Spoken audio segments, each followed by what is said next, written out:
আসলে কারাতেটা সিনেমার মাধ্যমে যেভাবে ঘরে, ঘরে প্রচার করে দিয়েছিলেন, এর মধ্যে উল্লেখযোগ্য আমি কিছু আ শ্রদ্ধাভাজন মানুষের নাম বলব। আশা করি আপনারা সবাই আমার সাথে একমত হবেন। কারণ কারাতেটা অতি সহজেই কিন্তু আ শিখতে পারতেন না। কারণ আমরা যখন শুরু করেছি অ্যা ৯০ সনের দিকে, হ্যাঁ? ৮৯, ৯০ তে তখনও কিন্তু মানুষ এত কারাতের দিকে ছিল না। গ্রামে মফস্বলে কারাতে করতে গেলে অনেক সময় অনেক আ আ প্রশাসনিক ঝামেলা হতো। অনেকেই পড়েছেন, আমার সাথে একমত হবেন অনেকেই। অনেকে পারিবারিকভাবে মানে লাঞ্ছিত হতো। অনেক বাবা-মারা চেত না যে আপনারা কারাতে করেন।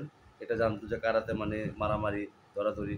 তো যখন এটা আ সিনেমার মাধ্যমে আ মা-বাবারা, বড় ভাই বা ব্রাদাররা দেখা শুরু করলো, হ্যাঁ? যে এটা কারাতে একটা কৌশল, একটা খেলা। আ তো এটা শ্রদ্ধেয় ওস্তাদ জাহাঙ্গীর আলম, বাংলাদেশের ১ম জাতীয় কারাতে কোচ, আ সিনেমার মাধ্যমে নিয়ে আসে।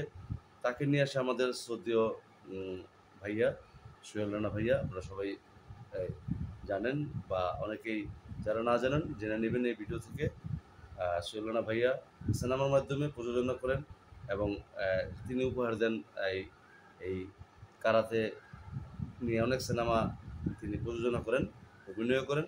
পাশাপাশি শ্রদ্ধেয় ওস্তাদ তার সুযোগ্য ছাত্র মাসুম পারভেজ রুবেল, রুবেল ওস্তাদকে দক্ষ হিসেবে তুলে ধরেন এবং তিনি ১ম বাংলাদেশ জাতীয় আ আ আ কারাতে চ্যাম্পিয়ন হন এবং এভাবে তারা ১ম লড়াকু সিনেমার মাধ্যমে এবং আরেকজনের নাম বলতেই হয়, তিনি হলেন শহীদুল ইসলাম খোকন। ব্যতিক্রম একজন পরিচালক। আ তিনি কারাতের এক কৌশল, হ্যাঁ? তার চিত্রনাট্য করে আমাদের আ দর্শকের মাঝে যারা আ পৌঁছে দিয়েছেন। আ আমরা এই সিনেমাগুলো দেখে হাজার, হাজার, লক্ষ, লক্ষ, কোটি, কোটি ছেলে-মেয়ে আমরা কারাতেতে ঝাঁপিয়ে পড়ি।